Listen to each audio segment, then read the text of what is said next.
Okay, a very blessed afternoon to each and every one of us. Kayo po ay aking binabati sa pangalan ng Panginoong Hesukristo. Okay? So, kahapon po naganap ang 66 Grammy Awards, no? Napanood niyo po ba? Ako yung dito lang po talaga sa YouTube. Pag may nakita akong, halimbawa, Victoria Monet, yan. Once Best New Artist. Yan, di ba yan? Click ko. Pero yung pinanood yung buong show, hindi po. Kaya dito po naman sa Grammy Awards na ito po ay biggest night when it comes to music. Pero gusto nyo po bang marinig mula sa akin kailan pa kuling nanood nito? 2013 pa po. Hindi na po ako nanonood niyan dahil unang-una, yung mga awitin na kalahok diyan, hindi na po yun yung mga type kong awitin eh. So, ganyan po sigurong talaga. Ano po? Ngayon, dito po sa Grammy Awards na ito, meron pong 4 na kategorya na napakahalaga. Ito po ay ang Best New Artist, Record of the Year, Song of the Year, at ang pinakamabigat na award sa lahat, Album of the Year. Yan po, Album of the Year, pinakamabigat yan na kategorya. Okay? So, kahapon po, ito po ay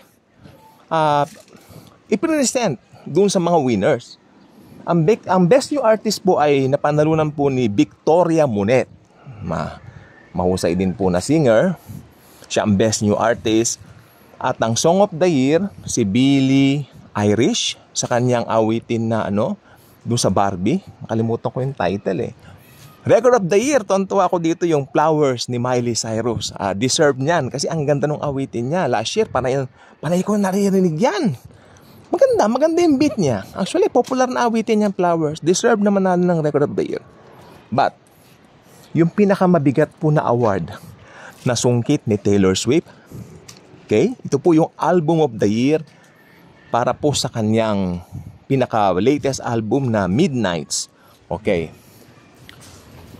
Si Taylor Swift po gumawa po ng history kahapon dahil siya po ay nanalo ng ika-4 na pagkakataon sa pinakamalaking karangalan sa Grammy. Ito nga po yung Album of the Year. Una po niya itong nasungkit noong taong 2010 para sa album niyang Fearless. Tapos, pangalawa niya itong nasungkit noong 2016 para sa kanyang album na 1989. Pangatlo niya itong nasungkit 2 years ago, 2022, para sa album niyang Folklore. And then, kahapon nga po, muli niya itong nasungkit sa ika-4 na pagkakataon na nagtanghal sa kanya na tanging artist na nakakuha ng 4 na Album of the Year sa Grammy Awards. Okay? Kahapon nanalo po yung Midnights. Okay? Yung kanyang album, maging Album of the Year 2024 sa Grammy. Pero pag nandito na po yung tagumpay kasi, makikita po ninyo yung pagsisimula ng bawat tao. Ito gusto ko mag-observe tayo. Tandaan nyo mga Kristiyano po tayo. When we watch something like the Grammys, we watch it, okay, doon sa liente ng pagiging Kristiyano natin na nakaaalam ng biyaya ng Panginoong Hesus. Hindi tayo nanonood ng Grammy Awards sa liente o sa kalidad ng mga tao sa mundo. We are born again Christians because we belong to Jesus. Hindi ba? Nung tawagin po si Taylor Swift bilang winner ng Album of the Year, alam niyo po ba nag-present sa kanya nito ay si Celine Dion? Si Celine Dion ay isa sa mga paboritong singer ng aking namayapang mami. So pag nakikita ko si Celine Dion, naalala ko mami ko. Kaya si Celine Dion nagkaroon ng karamdaman, alam naman natin, na talagang delikado. Pero kahapon, kasi hindi naman po ako nanonood ng Grammy Awards ng diretsyo. Huli po ako nanonood ng show na ito, 2013. Tagal na po, no? Hindi ako nanonood na niyan dahil hindi ko na gusto yung mga bagong awitin. Ngayon, bibihira na lang. Pagkatapos, nung nakita ko sa YouTube na in-announce na nga yung winner ng Album of the Year, nakalagay po sa YouTube, Taylor Swift won o wins, no? Album of the Year. Wow, 4 na beses na ako nga eh. Nakalagay nga ron 4 times. Clinic ko ngayon yung video. Clinic ko ito.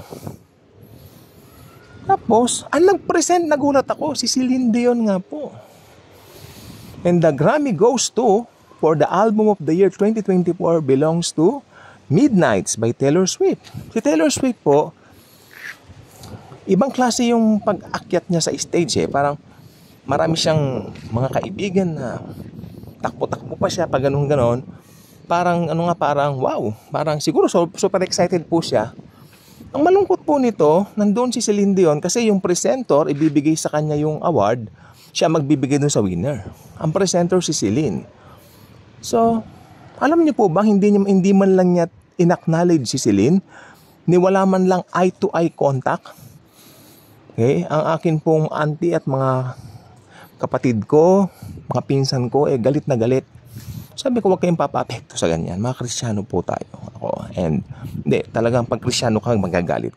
Ako medyo nalungkot. Ba't ganon? Ako. Talagang hindi mo ma-justify yan. Tapos, nagulat ako, may lumalabas na photo sa social media, parang niyayakap niya si Celine Dion sa backstage. Parang, wow. Di ba? Ba't sa backstage mo? Bakit hindi doon mismo? Anong problema? Di ba? So, ayan po ang gusto ko sabihin. Ako hindi ko po alam ang motibo ni Miss Swift dito. Alam niyo po bang si Taylor Swift ang pinakasikat na tao ngayon na babae sa buong mundo? Siya po ay, sabi ng auntie ko, siya ang pinaka-popular ngayon sa buong mundo na artist. Okay? Bilyonarya na po siya. Dollars. Okay? So, sabi ko naman kahapon, ito pala nagagawa siguro ng katanyagan. Pero I'm not judging. I'm just reacting according dun sa napanood ko.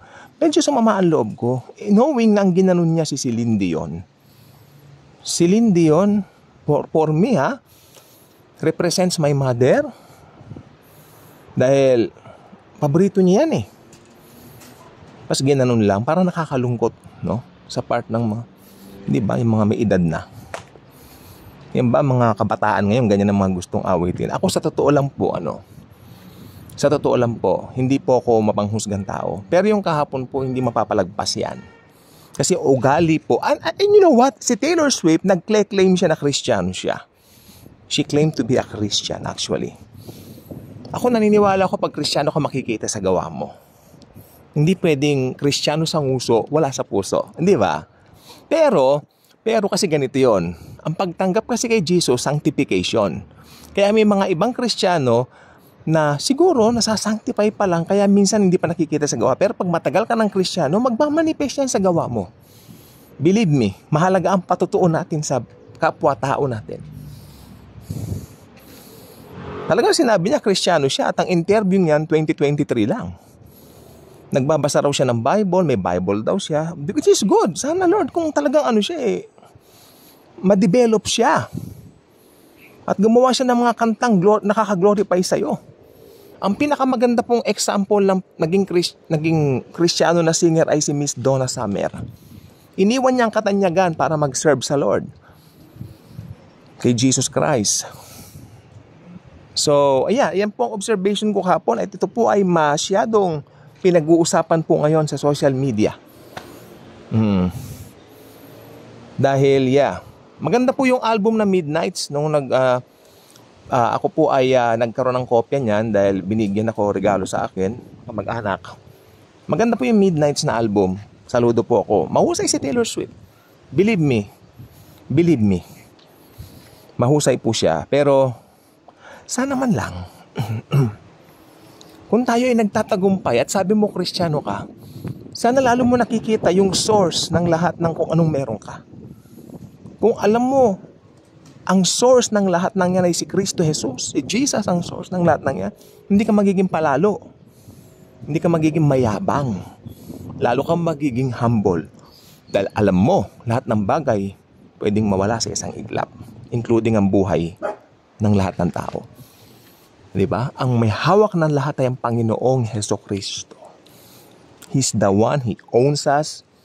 Kaya, kung hindi mo alam kung sino ang pinagmulan ng lahat ng meron ka, delikado ka.